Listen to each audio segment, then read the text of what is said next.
dia, professora Damares, tudo bem? Bom dia, tudo bem? Um Bri- prazer estar aqui com vocês. Obrigado mais uma vez aí por atender o nosso pedido e compartilhar toda a sabedoria aí que você tem com a gente. Então, eu queria que você se apresentasse. Hoje é dia 28 do 3, né, de 2020. Estamos completando praticamente aí 6 dias, né, de um decreto que paralisou o Brasil e está paralisando o mundo com essa pandemia do coronavírus.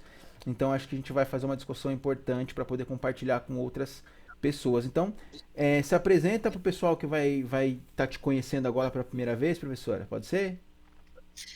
Então, meu nome é Damaris Gomes Maranhão, sou professora do Instituto Superior de Educação Vera Cruz, sou consultora do SEDUC, que é a empresa que administra 5 creches, sendo 2 da Natura e 3 da Avon, em diferentes cidades do estado de São Paulo e na Bahia, e também fui professora do curso de graduação de enfermagem há muito tempo na Unisa. Sou do Instituto Avisalá, uma ONG que trabalha com formação de professores de educação infantil e séries iniciais. Sou colaboradora, formadora da equipe e também escrevi vários artigos na revista do Instituto Avisalá, que acabou me deixando conhecida no país. Isso me fez, e junto com a minha tese de mestrado sobre o cuidado, ser convidada para participar na redação dos referenciais curriculares nacionais, depois para um texto complementar às diretrizes curriculares nacionais de educação infantil, e outro mais recentemente, no final em 2015, sobre a base, para orientar a base curricular nacional comum sobre como a criança aprende a cuidar de si, do outro e do ambiente. É um pouco isso que eu faço. Muito bom, professora. Bom, então qual que é a nossa proposta aqui? É discutir um pouco desse caso aí do Covid-19, o coronavírus, que impactou diretamente o país, mas também a educação, né? Então eu lembro que há uma semana atrás, uma semana e meia atrás, a gente recebeu a informação que as escolas iam fechar, né? Algumas já estavam fechando, outras ainda não, e aí começou aquela discussão. Eu entrei em contato com o telefone com você e você estava com uma demanda gigantesca, né? Um monte de gente te procurando. Então, assim, a primeira questão que eu queria colocar nesse período, né, antes de fechar algumas escolas e tal, qual foi a principal preocupação dos profissionais da educação, das creches que você teve contato? Quais foram os medos e as preocupações deles naquele momento, né? Naquele momento que começou a surgir a ideia e de que teria que fechar as escolas, quais foram as preocupações que surgiram? A primeira coisa a gente precisa deixar claro que, embora a creche, a pré-escola esteja dentro da educação básica, as pessoas, quando se referem à escola, às vezes eles estão pensando, eu falo na mídia ou as autoridades, elas estão pensando na escola de ensino fundamental, no máximo na pré-escola, onde as crianças já têm alguma condição de se manter distante de compreender que agora nós não vamos nos abraçar pelo olhar, pela fala, vão fazer gestos à distância para cumprimentar o amiguinho, ou ela já consegue lavar a mão sozinha, com uma certa supervisão do professor. O grande problema que me inquietou bastante, para mim também, e o grupo que eu dou consultoria das creches da Natura e Avon, é, fecharam ou não a creche, o governo não falava de creche, eu estou falando de creche aí entendendo Sim. os centros de educação infantil, menores de 3 anos, sobretudo, porque esta criança, ela depende de cuidados corpo a corpo, ela depende de trocar a fralda, alimentar, carregar no colo, acalentar, então, e ela toca o amiguinho, o bebê não dá para falar, para ele ter etiqueta respiratória e espirrar no cotovelo, nem Uhum. dá para ele falar para se manter distância, porque é vital para ele o corpo a corpo, para ele construir, inclusive, a noção de eu. Ele precisa do cuidado do corpo a corpo para construir uma percepção de ter um corpo separado da própria mãe ou dos seus parentes e começar a se reconhecer no espelho, se constituir o seu eu simbólico, ou seja, a sua identidade. Então ninguém falava sobre isso.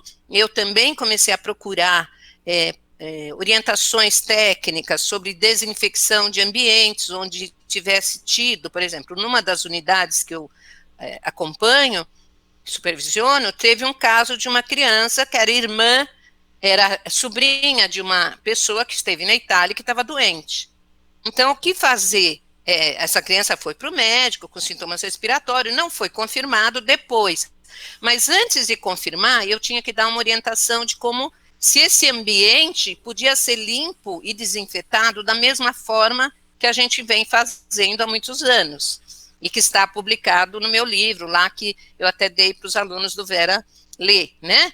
Então, na realidade, vinham essas inquietações, duas repórteres me procuraram para dar entrevistas, como faziam no passado, é muito engraçado, né, isso, porque já me consultaram muito no passado matérias sobre o cuidado na educação infantil nas revistas da Nova Escola, outras. Então, voltaram a me consultar sobre a questão de lavagem de mãos, a questão do coronavírus, e havia uma inquietação, então, principalmente nas creches de empresa que eu supervisiono. Imagine, se eu mando as crianças, as mães que podiam fazer home office para casa, os bebês vêm para a creche? Não, ficam com elas. Mas ficando com elas se sentiam uma mãe de gêmeos, por exemplo, falou, é difícil para mim cumprir o que o meu chefe pede para cumprir em termos de home office. Quem trabalha em home office? E há o pessoal da produção. E eu estou falando dessas empresas, mas isso é geral. A gente tem que pensar isso. Quem é que é da produção? Por exemplo, o filho da empregada doméstica, que está na casa de uma pessoa, imagine isso, que está numa casa de uma pessoa que pode ter idoso, pode ser o próprio, né? Ela tem um filho na creche. Esse idoso pode estar ou não com o coronavírus. E ele é vulnerável, ou ela pode estar na casa de uma pessoa que, inclusive, está doente e está afastada. Sim. E ela precisa limpar, lavar a louça, lavar o banheiro. Como fazer isso? Está aí, Matheus, está ouvindo a gente? Estou ouvindo vocês me ouvem? Estamos ouvindo, mas tem muito ruído. Tem como deixar mutar um pouco? Eu não sei se você vai... Você está conectado com o fone, não? Ah, agora você mutou. Porque quando você abre o microfone tá muito ruído aí. Acho que se de repente usar um fone de ouvido pode ajudar um pouco aí. Depois você dá uma olhada se você consegue conectar aqui. Melhorou agora? Melhorou. Beleza. Isso. Bom dia. A gente está seguindo a conversa aqui. E aí qualquer dúvida que você tiver, você dá um toque pra gente. Tá ótimo. Você quer... eu posso retomar a questão. Quer retomar tudo? Quer retomar tudo? Eu posso. Não, vamos retomar a questão para contextualizar para o Matheus que chegou aí agora, que é o que a gente está conversando agora, é dos medos e as preocupações nesse momento, né?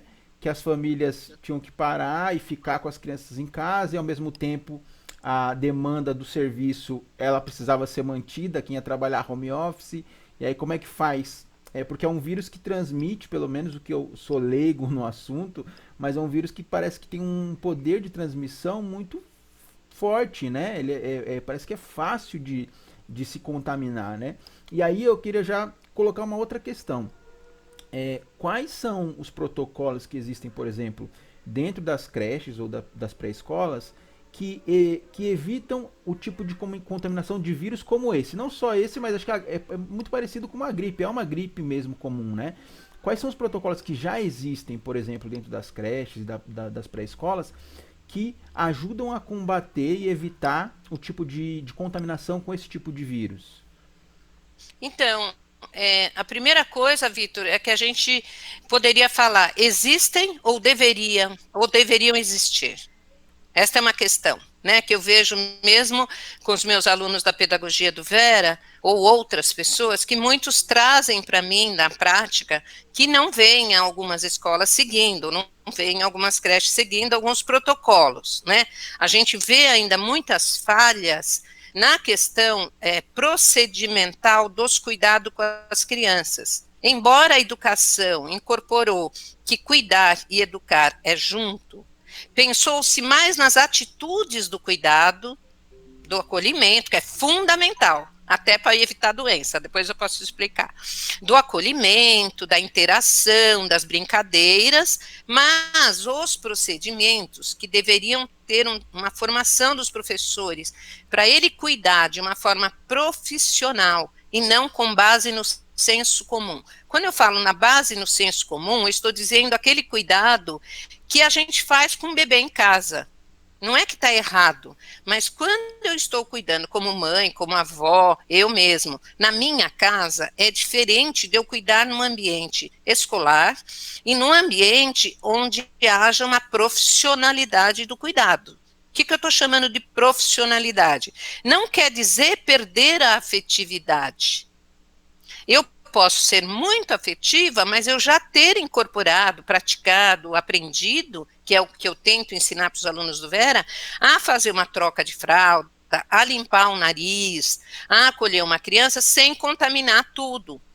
E se eu contaminar a minha roupa, ou a minha mão, ou o ambiente, eu sei se eu posso, eu tenho que descartar, ou se eu posso, aquele ambiente colchonete, por exemplo, como desinfetá-lo entre uma troca e outra, mas sem também causar irritação na pele do bebê ou irritação de vias aéreas. Por exemplo, alguns desinfetantes que a gente usa é a base de cloro, né? Não só o cloro, ele é um dos mais eficazes, é o que eu uso, mas o cloro ativo, só que se ele usar numa proporção errada, como a população usa às vezes em casa, misturar com sabão, ou misturar como cheirinho, como eu vi aqui o limpador do meu prédio fazendo, e eu fui orientá-lo, não pode misturar com nada.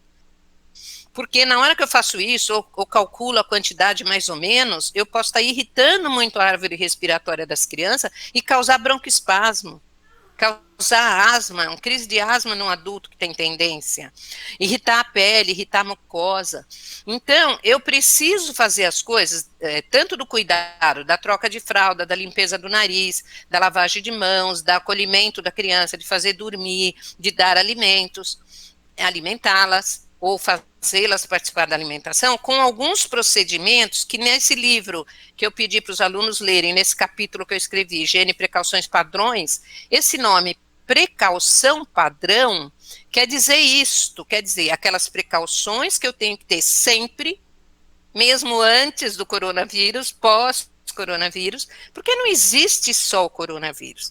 Nós continuamos com os outros vírus, as outras bactérias e os outros parasitas, no ambiente. Eu posso ter, concomitante com a infecção de coronavírus, uma co-infecção com o vírus do resfriado comum, que é o rinovírus, com o vírus da gripe, que a gente chama que é a influenza. Por isso que a gente está a favor da vacinação logo agora da influenza. Para evitar que, porque os vírus, quando eles se juntam no mesmo indivíduo, que dá uma co-infecção, a infecção pode ser mais grave. Mesmo do vírus, rinovírus, que é o vírus do resfriado. Né? Essa discussão política até que está aí da gripezinha ou não gripezinha, mas na realidade é isso. Existem estudos, eu estou escrevendo isso, já está na editora, num capítulo de livro, onde eu mostro os vários estudos que mostram que em crianças de creche, essa era a nossa preocupação, você tem crianças que estão com sintomas, tipo nariz escorrendo, uma dor de garganta, ou que não tem febre, outras que têm febre, que eu encaminho para o médico até manda voltar, dizendo, espera um pouco mais para aparecer os sintomas, outra que teve febre, teve uma pneumonia e foi afastada por um tempo, mas tem outras crianças que estavam brincando com elas, que estão com esses vírus e até com essas bactérias na garganta, nas vias aéreas, mas elas não têm sintomas, só que elas transmitem. Mas o que eu estou falando não é para pôr medo nos professores, sabendo disso, quais são as medidas de precauções padrões que eu tenho que usar. Entendi. E aí, assim, vamos pensar o seguinte, o ideal seria que a formação dos professores da educação básica tivesse, como nós estamos tendo lá no Vera, essa instrução desses procedimentos, tanto na parte teórica quanto na parte prática. Esse seria o mundo ideal, né? Mas a gente sabe que a gente está ainda um pouco distante de um trabalho de formação de professores eficientes a nível, estou falando do Brasil, né? A gente sabe que existem muitas deficiências, né? Sim, Então, aonde, sim. vamos supor que tem um professor aí que está assistindo e ouvindo a gente agora, onde que ele poderia buscar, por exemplo, informações para se instruir de qual o protocolo a seguir nas escolas? Existe um material que seja livre, gratuito, que as pessoas possam, os profissionais da educação possam acessar para ter essas informações que você está dizendo para a gente, essas precauções que são tão importantes a gente manter? As cidades em geral, os municípios em geral, fazem um manual de procedimentos para creches e saúde. O problema é que esses manuais não têm seguido uma linha nacional correta, única. Então, cada município produz o seu. Isso dá até um TCC, dá até uma pesquisa, se alguém quiser fazer. Se você pesquisar todos os manuais e os procedimentos que existem, do Rio de Janeiro, como eu já vi, da cidade de São Sebastião, da cidade de São Paulo, da cidade de Diadema, que eu ajudei a construir, eles têm falhas na evidência, na referência bibliográfica, falhas na fundamentação científica. Por exemplo, de São Paulo, e aqui eu quero fazer uma denúncia, até pedindo para corrigir, publicado em 2008, da Covisa, ele tem um quadro de desinfecção de cloro, que está citado lá, mas que não tem evidência científica para manter aquelas concentrações que são muito altas.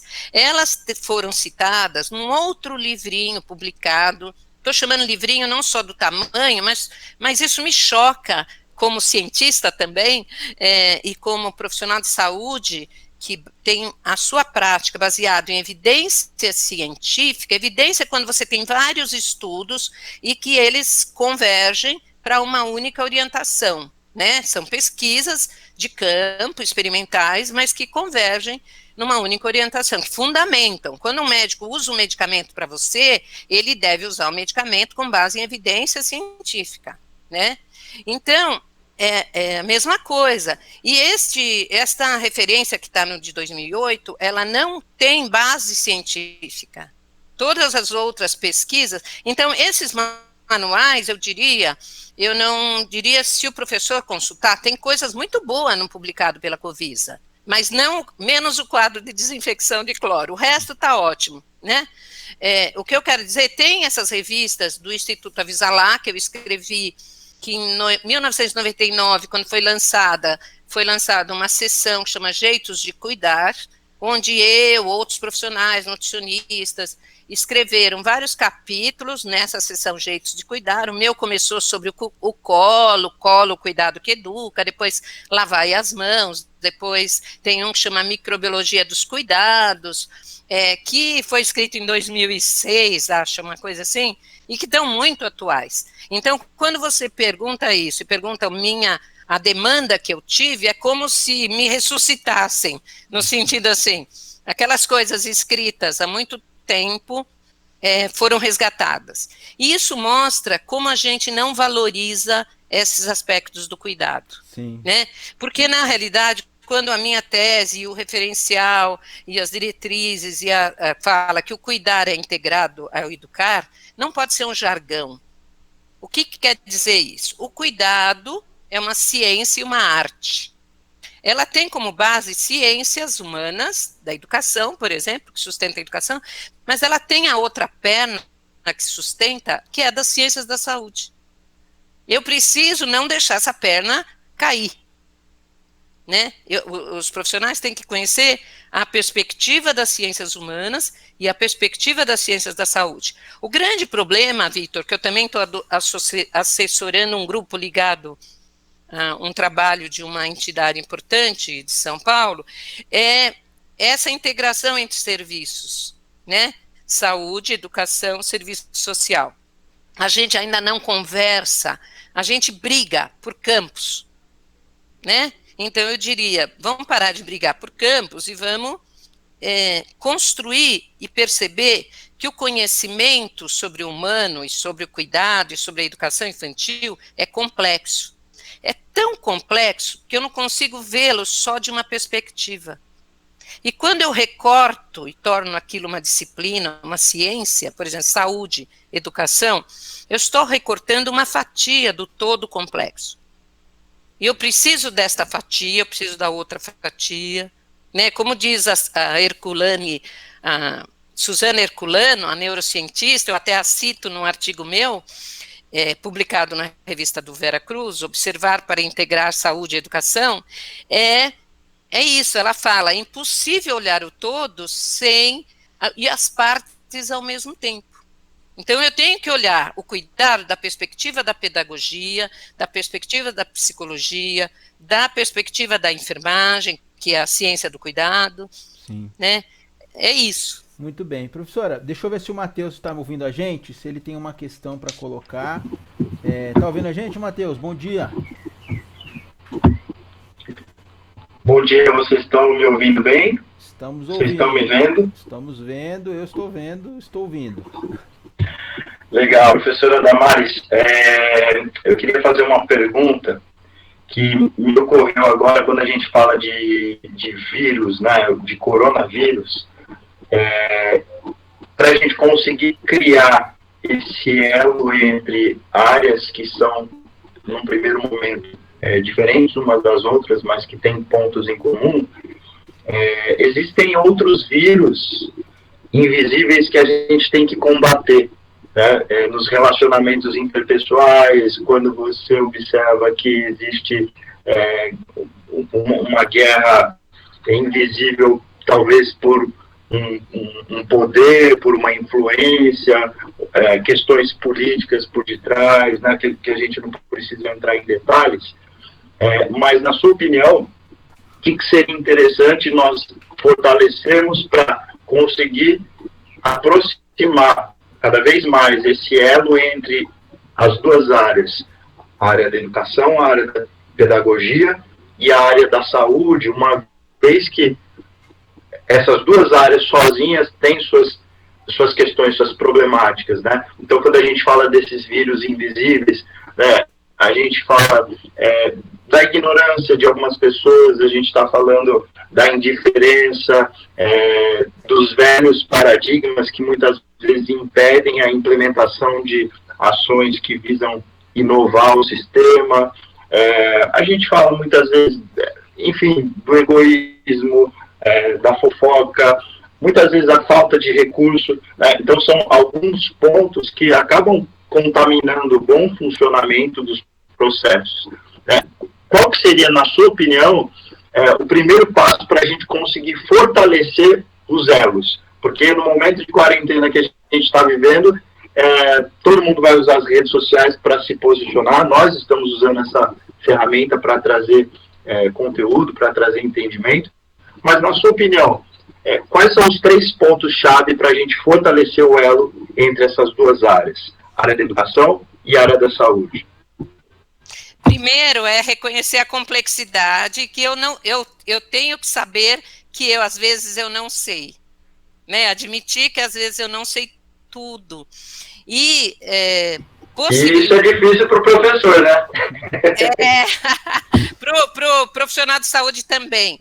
Quando eu tenho que dar nessa consultoria e que eu tive que dar e que eu fui avassalada, nessa questão da diluição do cloro, por exemplo, havia autoridades com título como o meu, de doutores, falando contrário à minha orientação, e eu achei que eles tinham posições diferentes da minha, não existe uma resposta única ainda, então eu tenho que admitir que eu não sei e comecei a pesquisar. Deixa eu te colocar mais uma questão. Você acha que posições diferentes ou perspectivas que levam a uma posição diferente? Porque você comentou sobre entender essa complexidade, entender que nós não sabemos tudo.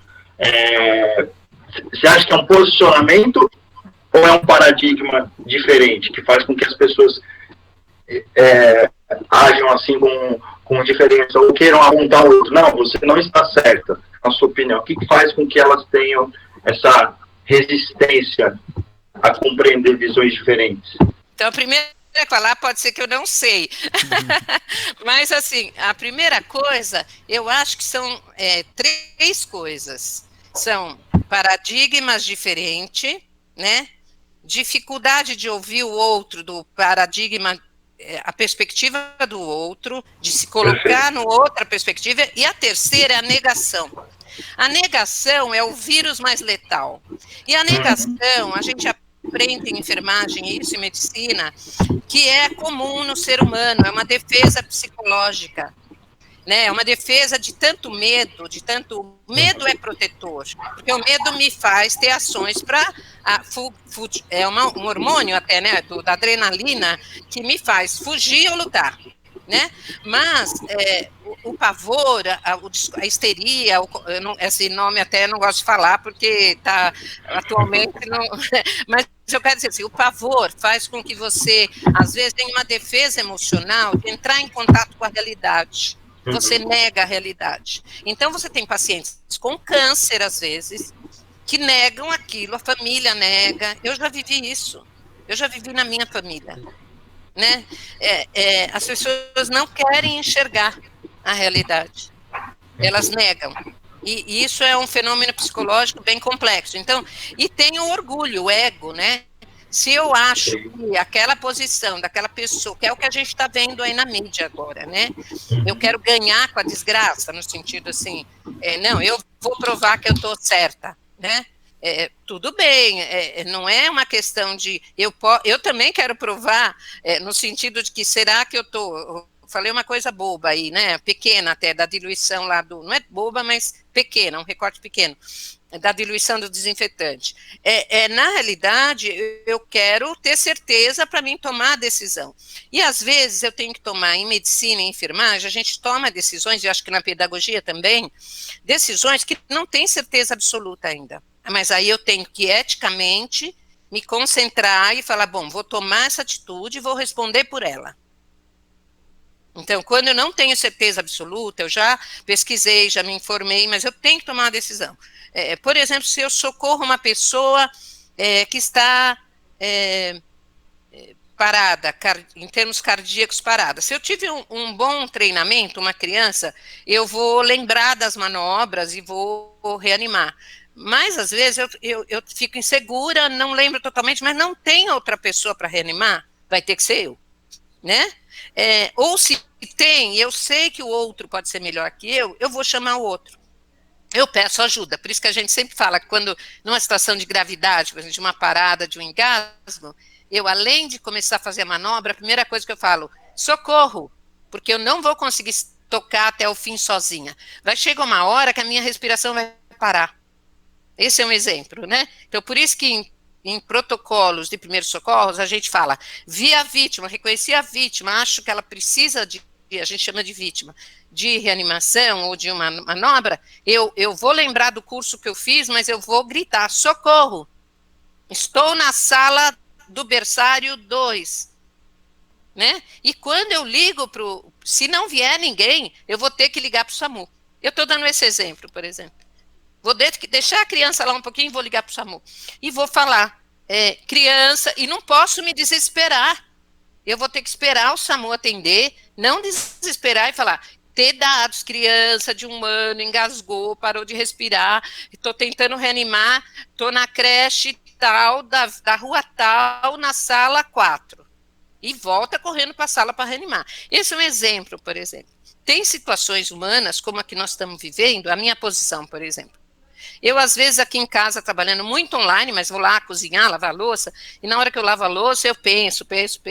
E aí, eu venho assim, se eu fosse o governo, que medida eu tomaria? A quarentena?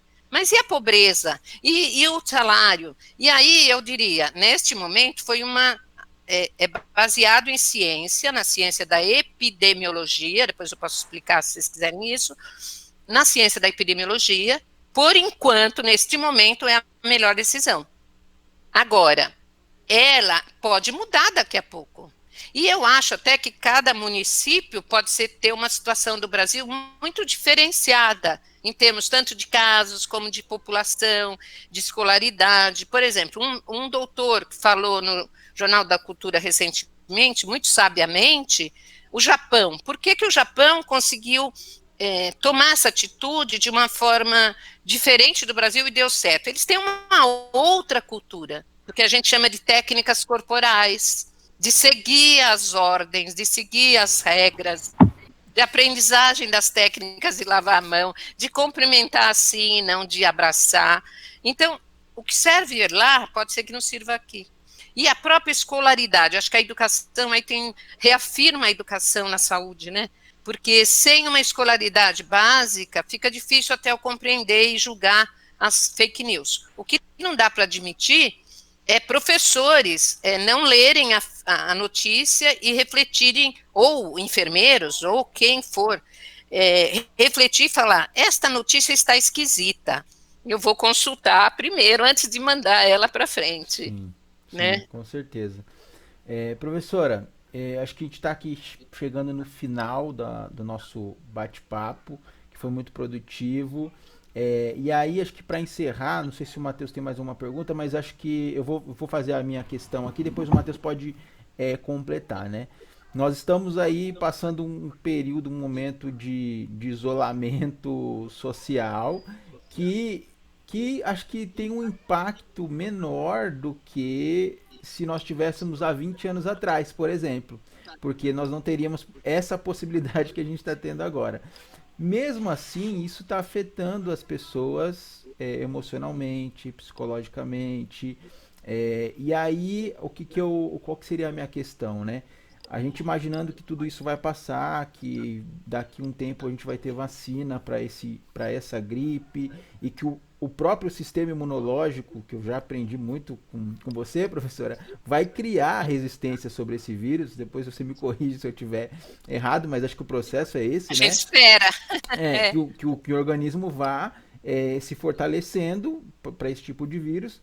Mas aí, assim, como é que a gente faz agora para se preparar e para esse momento que está tão difícil de isolamento, mas também na volta, os comportamentos eles devem mudar quando a gente voltar para as creches e para as escolas? Os comportamentos devem mudar, a gente deve reavaliar algumas coisas que a gente ou deixava de fazer, ou que não fazia, ou que precisa incorporar. Como é que a gente vai agir daqui para frente? Não sei se o Matheus quer completar, e aí ela já responde de uma vez. Matheus, mais alguma dúvida? Bom, Vitor, daqui só agradecimentos, né, dizer que já me tornei fã da professora e que este seja o primeiro de muitos bate-papos aí para a gente poder levar esse conteúdo de qualidade para os professores e professoras da rede, né? Professora Maris, muito obrigado pelos conhecimentos, estão enriquecendo os nossos, com certeza. Obrigado, Matheus. Eu acho que todo mundo voltará diferente. Eu tenho um pouco de receio porque quando você tem um conhecimento mais profundo sobre microbiologia, um dos artigos que eu escrevi na revista do Avisalá foi Microbiologia e os Cuidados. Se eu tenho um conhecimento sobre microbiologia mais profundo, e sei como é a contaminação, por exemplo, quando você fala esse vírus transmite, a gente precisa ter claro o que nós estamos chamando de gotículas, o que é transmitir pelo ar, e que as pessoas não virar preconceito, né, de não querer tocar as crianças, não querer dar colo para as crianças, pelo contrário. A gente precisa saber que o acolhimento das crianças no retorno, e elas mudaram a rotina, se elas ficam muito estressadas, aumenta o cortisol. Se a gente ficar muito estressado, nós também. Aumenta um hormônio da fuga ou luta, o cortisol. E quando aumenta o cortisol, diminui a imunidade. Então eu preciso de música, eu preciso de arte, eu preciso da escola, eu preciso dos contatos via redes sociais, por enquanto. Mas eu preciso das precauções padronizadas, que significa levar a sério as atitudes e os procedimentos nos cuidados com as crianças, não só pelo coronavírus. Por exemplo, uma dica super importante, ficar descalço não adoece ninguém, a não ser que ele vá pisar num lugar que tem espinho, ou que tenha pedras que machuque o pé, ou enfie alguma coisa no pé. Ficar descalço não dá resfriado. Dá resfriado, quando fala dá resfriado, fica com uma infecção respiratória. Fechar todas as salas, Começou um pouquinho mais frio, todo mundo fecha a sala, tem que brincar lá fora, tem que alternar brincadeiras lá fora. Isso tem pesquisa provando que diminui infecções respiratórias, né? Além da saúde mental, do desenvolvimento. É brincar lá fora, é abrir as janelas, é tomar sol, pelo menos meia hora por dia, tomar sol por causa da vitamina D, né? Sem roupa, sem filtro solar, sem roupa que eu digo braço, rosto. É preciso comer bem, é preciso dar água para as crianças, não tem hora para dar água. A água tem que ser acessível em copos individuais, mas tem que incentivar as crianças a tomar água, tem que lavar as mãos, tem que ensinar as crianças, e que as crianças aprendem a cuidar de si, pelo exemplo que o professor dá, cuidando dele mesmo e delas. Ela cuida do ambiente, ela aprende a cuidar de si, do outro e do ambiente, pelo exemplo, e cuidando, aprendendo a cuidar de si no ambiente escolar e da casa. Então, acho que é esta a mensagem que eu deixaria, né? E que a gente, cada vez mais, pesquise, saiba o que é uma evidência científica, vamos estudar, vamos levar a sério algumas práticas que talvez antes a gente minimizasse. Eu acho que no retorno precisaremos de muitos abraços, mas vai depender da curva aí do coronavírus. Com certeza. Professora, muito obrigado mais uma vez.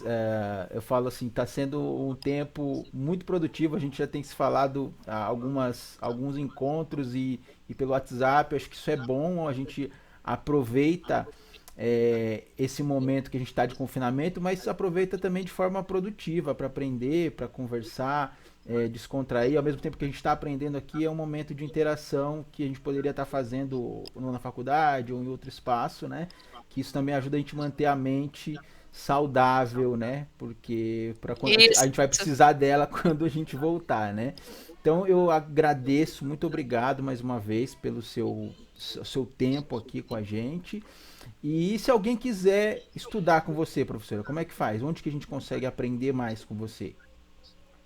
Eu acho que tem as produções que eu tenho de livro, artigo, no Instituto Avisalá. A gente, o ano passado, quis dar um curso, mas não teve tanta procura, curso específico de saúde e qualidade de vida, e também podem me mandar e-mail, damarisgomesmaranhão@gmail.com, tem conversando, por aí. O Instituto Avisalá, porque eu estou nele, continuo nele desde 1990. O Instituto Vera Cruz, que eu estou desde 2010, nós temos uma pós-graduação em educação infantil, temos o curso de pedagogia e também podemos, se tiver procura, nós podemos dar um curso de extensão específico de saúde e bem-estar, porque eu dou a disciplina dentro do curso de especialização em educação infantil, mas podemos dar uma disciplina à parte. Podemos também, tem o SEDUC, que é uma empresa que administra as creches da Natura e Avon, que também dá cursos, eles têm uma parceria muito com o Régio Emília, a gente discute bastante, e meu e-mail, damarisgomesmaranhão@gmail.com, né, e através de vocês. Maravilha, professora. E da bibliografia que eu tenho produzida, né? Tem capítulo de livros, tem aquele livro, esse livro aqui, ó, que tem um capítulo que foi comprado para todas as escolas do Brasil pela FNDE, né? Que saiu a segunda edição atualizada, que tem um capítulo sobre saúde e bem-estar. Nas diretrizes curriculares, foi anunciado que eu teria um texto, esse texto está online, chama Saúde e Bem-Estar das Crianças, uma meta para educadores, familiares e profissionais de saúde. E por aí afora, na vida. Muito bom, professora, muito obrigado de novo, um bom final de semana aí para você. Hoje é sábado, né?